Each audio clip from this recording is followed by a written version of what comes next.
Hey everyone, it's Shobit, and today we'll be talking about the 7 career truths. The 7 inconvenient truths that could be costing you dearly in your career. Stay tuned for more.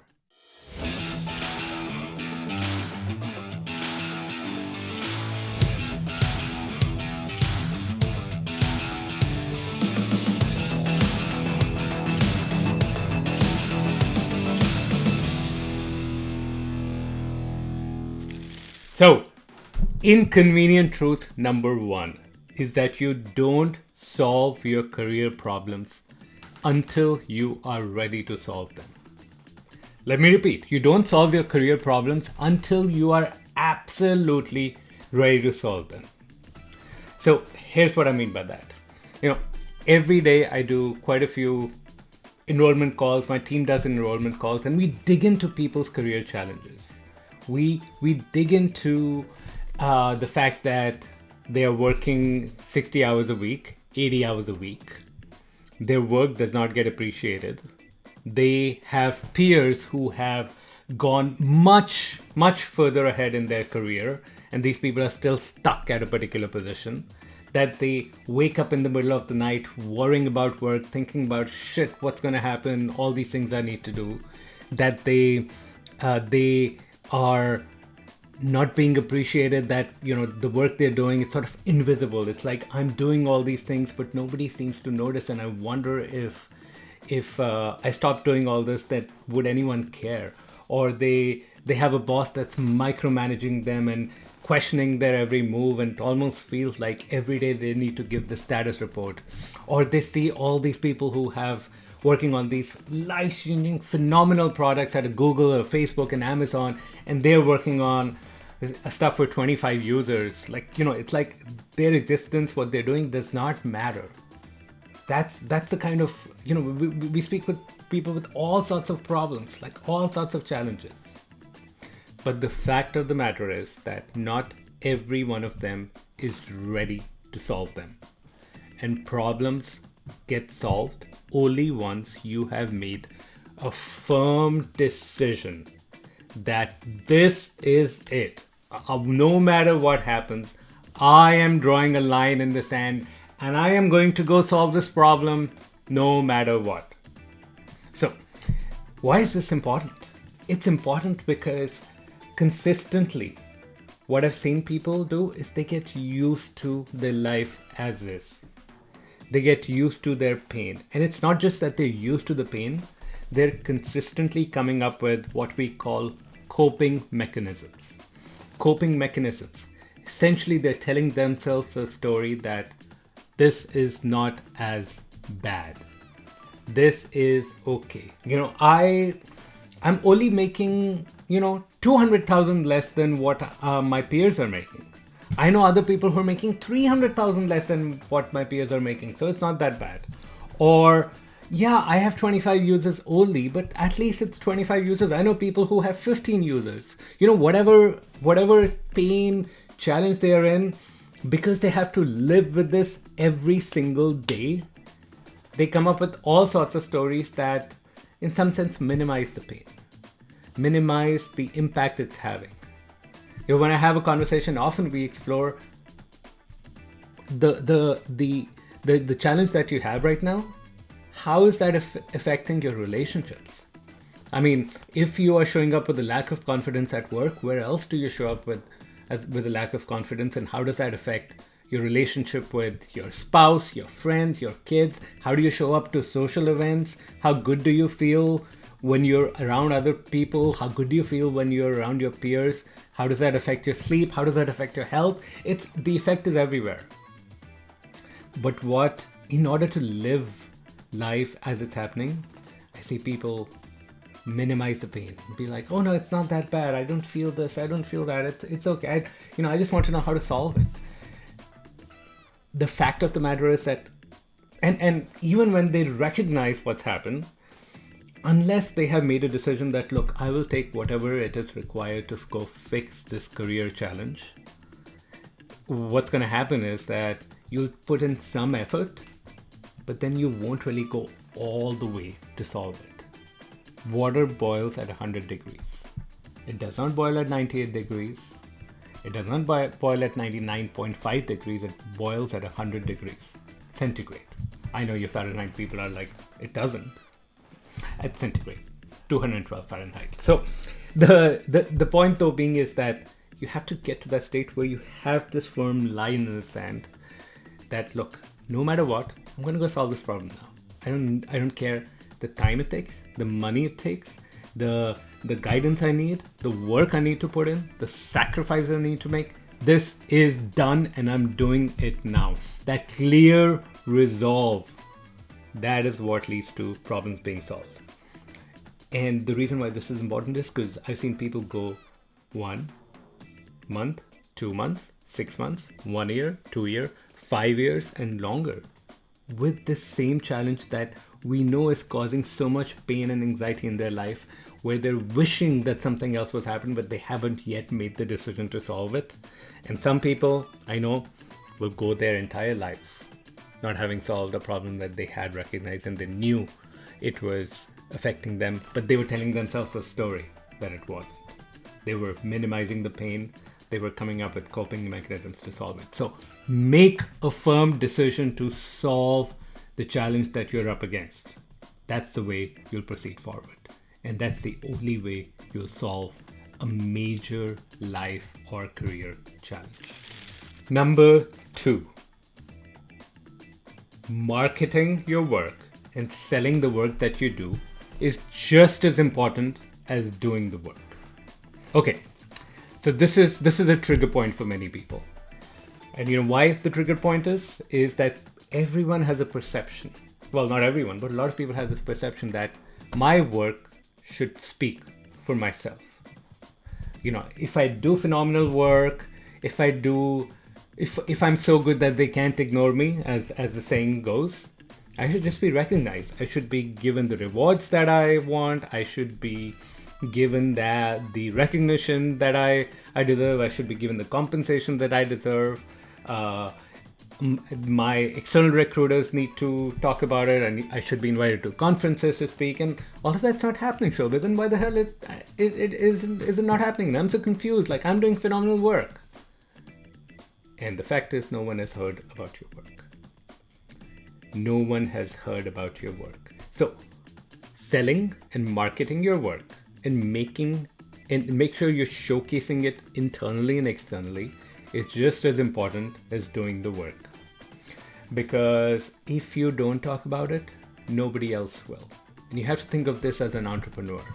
So as an entrepreneur, I cannot build the world's best product, tell no one about it, and expect that, wow, this thing's just gonna flow. This thing's just gonna happen. I gotta figure out how to get the word out, how to get people to try the product, experience the delight moments, then tell their friends about it, encourage them to tell their friends about it. Because the fact of the matter is that people don't really buy the best product. They buy the best product that they can understand, that they get, that they know it's what's happening. The same analogy is true for your career. It's not that people are going to just be like, oh, this person's phenomenal, because I just know about it. You have to be the one, just like a product, you are showcasing how good it is. You are marketing yourself. You're demonstrating the value that you're delivering. And it's an ongoing conversation with your manager, with your stakeholders, with your teammates, outside the company, inside the company. It does not matter. You're consistently beating the drum. Now, I know what some of you are thinking. What some of you are thinking is, that sounds so self-centered, Shobit. That sounds like, and shouldn't I be talking about my team rather than me and giving credit and whatnot? And yes, definitely talk about your team. Definitely talk about their achievements, but don't downplay what you in particular have done to make it possible. Even when you're showcasing the team, you are the leader. Make sure you get associated with that. Because you don't want this thing to be missed, that you contributed a huge amount, more than what you were expected, and you're already performing at the next level. Now, the other thing I know what the questions are coming is that, Shobit, that's playing politics. That's wrong. I'm not the type of person who plays politics. And the reason why you have that resistance against politics is that you consider it dirty. You consider it only words for people who only know how to play politics but don't actually do the great work. So you need to reframe it. You have to stop framing it in terms of politics, in terms of, I'm trying to get achievements for recognition for things that I've not done. No, you have to think of it just in terms of marketing a product. You want recognition for things that work, for things that happen, for things that you have achieved. And without this, and if you stay stuck in this, oh shit, it's politics, I'm not going to play it, and I don't want to get achieved, recognized for my work, or I don't want to boast about it, your career will never get to the stage that it could have gotten. And that would be the worst thing at all, is a deserving individual who had the capability of contributing to a level higher, a better level, never got to do it. That would be the biggest problem. Number 3, the career is a chess game.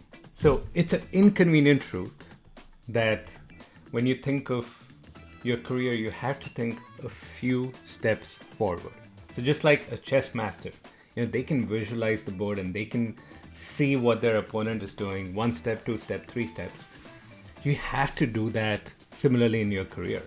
So you have to figure out, what is it that I do next that gives me that optionality, the sense of being able to make my next move, the move after that, and the move after that. And look, it will never be as predictable. Just like your opponent is not predictable. They might do something weird or strange, or stuff that you don't know, moves that you don't know. But same thing, when you're thinking about your career, you can't focus on only immediate outcomes. You have to think of it in terms of, what do I do to position myself so that I get the right next move? And look, you can think of it in any position. Like, you could think of it in terms of the kind of work you do, or how much money you make, or what's your title, like whatever's important to you. How do I position myself so that I can get that in the next move after, and keep going? And this is key when I see, actually everywhere. Like, when I see people move from some other field to product management, maybe a great first move is for them to move into program management.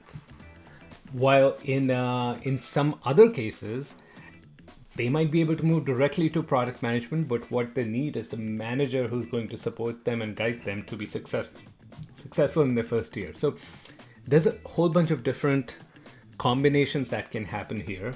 Sometimes people are confused. They're like trying to make a choice on, do I work as a director of product at a startup, or maybe like a L6 Google PM or a L7 Google PM.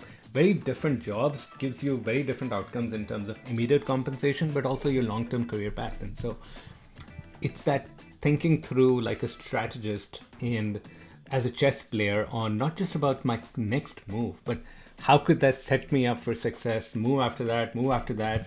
And even at a micro level, like, which projects do I take on that will help me demonstrate the right skill sets, or how do I start to build my portfolio so that I can make the case for being promoted to a team leader of product managers rather than just an individual contributor. Like, all those things need thinking through. So you have to think a couple of moves ahead for you to be successful.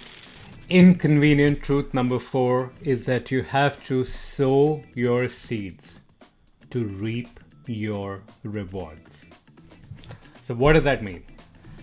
That means expecting to get results or the fruits of your labor without the actual labor is a fool's errand. Now look, doesn't mean that there's no shortcuts. In fact, I'll talk about shortcuts. But the fact of, and by the way, your shortcut in a product management career is intentional product manager. Let me just say that right there and then. But despite all those shortcuts, the fact is that you have to put in the work. And that means there'll be times where you would advocate for something that is important for the company to do. No one recognizes it. And 6 months later, that thing would be done and considered the most important. Now, the challenge that happens is that people, they said something was important, but they don't stick with it. So they don't really keep on doing the work to keep promoting that message, such that when it rises to the top of what's important for the organization, they get associated with it. Instead, they fall into this trap of they knew something was important. They saw that before the organization came around to resolving it. Then they stopped talking about it because the first couple of times they mentioned, nobody paid attention. So they were like, fuck it, I'm not gonna do it. And by the time the organization understood it was important, maybe even started by them, there was another champion who was championing this thing. And all the association between the initiative that was considered important and these people, it had been lost. It was gone. And so now you get zero credit for that. While the credit is reserved not for the person who raised it first, but the person who kept doing the work until the reward was achieved. I've worked with many great leaders, one of them at Google. This person knew something was important. A certain practice in our organization had to change. And they kept reinforcing until a year and a half later, where we were at a stage of excellence. They had stuck with it throughout. And we knew that this person was the champion. There was no doubt at all that who the champion of this practice was. They got recognized, they got promoted, and they deserved it. They absolutely deserved it. So be willing to get the rewards, be willing to sow the seeds and do the work to take advantage of the fruits of your labor. And I know I'm messing up a bit on the analogy there, but you get the point. Stick with it. If you know something is important, keep going at it, because sooner or later your organization will realize, or eventually you might realize that it's not the right organization to work for. Next inconvenient truth is that there are shortcuts. And without the right guidance, the right mentor, the right knowledge, you might not know the shortcuts, and you might be working for years and decades without realizing that it could have been much easier all along. I'll give an example in business. So in business, I have found certain coaches that have really helped me build up intentional product manager. And without their help, what would have happened is that I would be like so many other coaches that I see, 95% who are struggling to get any clients, struggling to have any sort of impact. They're good coaches. They just haven't figured out how really to make sure that what they present to their clients is something that is so compelling that the clients literally have to be like, of course I have to do this. I cannot not move. Not moving is so much worse than doing this. And what I found is that by certain investments, talking to certain people, there have been all these shortcuts that have helped me achieve this in a remarkably quick amount of time. I mean, like with the number of clients I have, I know I'm boasting about myself right now, but the clients I've had, the achievements they've had, I didn't think it would happen that fast, but I found those shortcuts with the help of the right people. And I see the same thing with my clients, where somebody comes in and in 4 to 6 months they get promoted to the next level. There were these shortcuts all along. They just needed someone to make sure that they use the shortcuts. So there's career shortcuts that help you get recognized, promoted, get the next role. And 99% of people, they live without the shortcuts. They sort of live with the mantra of, I gotta work hard. Hard work solves all problems, which is partially true in the sense that without the work, you will not reap the rewards. But all the, my earlier shift, but there's also shortcuts that you could be taking. So the question really for you is, who can you find? The question is not how, the question is who. Who can you find who can either coach you and teach you to take the shortcuts, or who has already solved this problem where you can get a good amount of advice and mentorship so that you can take advantage of those shortcuts and move forward. I mean, just some examples. We've had people who moved from one fan company to another, and typically what people tell you is if you're moving between these companies, they're going to make you stay at the same level. Proven wrong. There are shortcuts. Or if you join this sort of a company, it will take 3 years before you get promoted. Proven wrong. There's enough shortcuts. Or this sort of job search will take you 6 months. Proven wrong. There are shortcuts. There's shortcuts to everything in life. You have to invest in the right kind of mentorship. Inconvenient truth number 6. You have to work on your performance psychology as much as you work on your strategy. So what does this mean? What this means is that I'll give you an analogy. So an analogy is, let's say you were driving a car, right? So your strategy, let's say you want to get to a certain destination.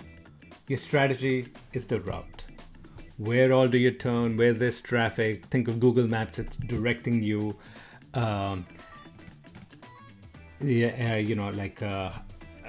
you take a left or right here, whether you go to the next stoplight. That's sort of the way you get to your destination. Cool. Your performance psychology is all about how much fuel you have in the tank and how quickly do you hit the accelerator button. Without the right strategy and the right performance psychology, or what other people also call the mindset, you will probably get there, but you'll get there really, really slow. After a lot of wrong turns, because your strategy was all wrong, you took a much longer route and you were slow. Your mindset, your performance psychology was slow, so you went through the route, but it just took you forever. Now, the reason why the performance psychology, that I would say is 80% of the battle and strategy is 20%. Doesn't mean you cannot get by, that you can get by without any sort of a good strategy. But in between the battle of a good strategy and a good performance psychology, I would pick performance psychology anytime. It's, like when people say in companies, the equivalent is culture eats strategy for breakfast. That's what people say. I used to think that's complete bullshit, because strategy is just as important. And right, strategy is important. But I've discovered that that's right. That, once you have the right culture, you can actually iterate and discover the right strategy. But without the right culture, you are screwed no matter what sort of a strategy you take. So you have to work on your performance psychology. And what that means is when you hit road bumps, which you inevitably will, how quickly are you able to recover from it so that you can keep going? That is really what performance psychology does for you.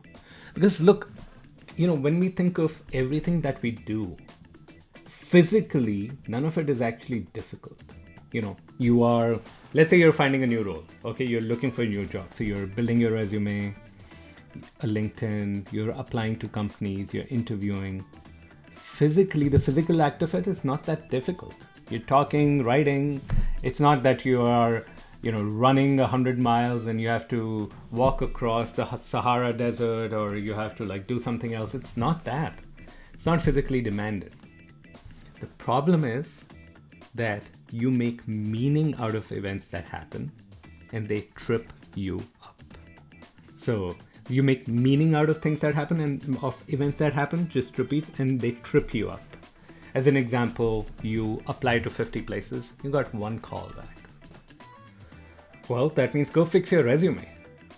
But the first thing that will come to your mind is, oh, what if nobody wants me? What if I'm not good enough? What if nobody values me? What if I just suck? And all these things will keep happening. And if your performance psychology or your mindset was not solid, you will spend way too much time in this state versus being like, oh, I gotta go fix my resume, or I gotta fix my application strategy. There's something broken. This machine is broken. I need to fix the machine so I get better outputs. So that's why the performance psychology piece is so important, because you're consistently learning, and the pace at which you learn and adapt depends on your performance psychology. So inconvenient truth is that your performance psychology is as important, if not more important, than your strategy. Inconvenient truth number 7.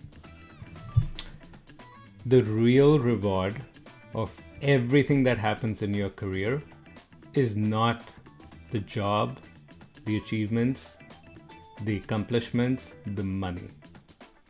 It's the person that you become. I'll draw a parallel again to my business. So as I've grown as a leader and starting to build this business and taking it to the next level, the thing that my coaches have been reinforcing, and now I know without a shadow of doubt, is that you can take everything away from me. My business is gone, zero money left. I know that because what I've learned, the skills that I've built, but most importantly, the psychology and the level of confidence that I've built in myself, that if everything was to go away, I would recover it in a heartbeat. I would build another business, I would make a lot of money, and I'll be back before you know it. It's the person that I've become. It's about that level of confidence, trust in myself, trust in the world, feeling happy, feeling excited. That's really what this journey has been. And that is basically all our career journeys, whether we're running our own business, whether we're in a job. You cannot bank on the position. If your significance comes from the position you're in, your achievements, the projects you're working on right now, you're sort of on sand. You could fall at any point. But it's about the person that you become as you learn and grow. If you put your faith in that, that's really what you're building. That's the foundation. That, look, yeah, sure, if I was fired from my job, I'll find another job. Or if not, I'll just start something of my own and make money and do whatever to succeed, because it's about the person that I've become. And it's not just about your career. That person you become, that translates to every part of your life. You change the kind of person you become with your loved ones, with the world. You want to make a bigger difference in the world. It's so much beyond just your current role, your current position. So the inconvenient truth is that while all these things matter, ultimately what matters is the person that you become. That's what will be your life's gain, the result of everything that you've done. And when you are older and you look back, everything else would be less important. I mean, I've spoken to a lot of people who are in advanced in their age, and money has mattered a bit, but really it's who they are. And I mean, when you ever read someone's obituary or you see someone pass away and what people say about them, it's about the kind of person they were. That's really what matters. It's all about that. Hope that serves you. Okay, so the 7 inconvenient truths now. Now, very simply, these sound great intellectually, but the fact of the matter is that it takes a lot of work to internalize them, to build them as part of your career path, and to ultimately get those achievements that you want. You need a proven mentor by your side. You need somebody who's cheering you on. Somebody who knows the shortcuts, as we talked about. And I would love to be that mentor for you if you're a good fit. So I don't know if you're a good fit yet. You might be, you might not be. So here's what I want you to do. Or rather, I would say, here's your choice. You can you hopefully you took some notes, so you can try to reflect it on your own, do something about this, and take the hard path. Or you can take the easy path and set up a call to speak with me or somebody from my team. And what we'll do is we'll dissect your career. We'll figure out exactly where things are not working out and build a plan to help you get towards those end outcomes, get towards the results that you want. And look, we love to do it. It's something I do all these calls for free because of two reasons. One, I love to help out. This is a way to give back. But second, I know that for many of you, it's actually going to be a great fit if we work together and I helped you solve this problem. Anything you invest, you'll get 100 times the return. All those things will work out for both of us. And so if that's the case, I'll make you an offer. And if not, no problem. You'll be on your way with a clear goal, a clear strategy to help you achieve that goal. So what I want you to do is click on intentionalproductmanager.com/apply, or you'll see your application link below as well. You'll set up time with somebody from my team, and then you'll fill out a few questions that we get to know you before you join the call. And that's it. Then we'll chat, and then we'll go from there. So don't let the opportunity go, because you could watch this video, you think you've everything solved, you try to go apply it, and it's just not going to work without that mentor and the shortcuts that we spoke about. Look forward to speaking with you very soon.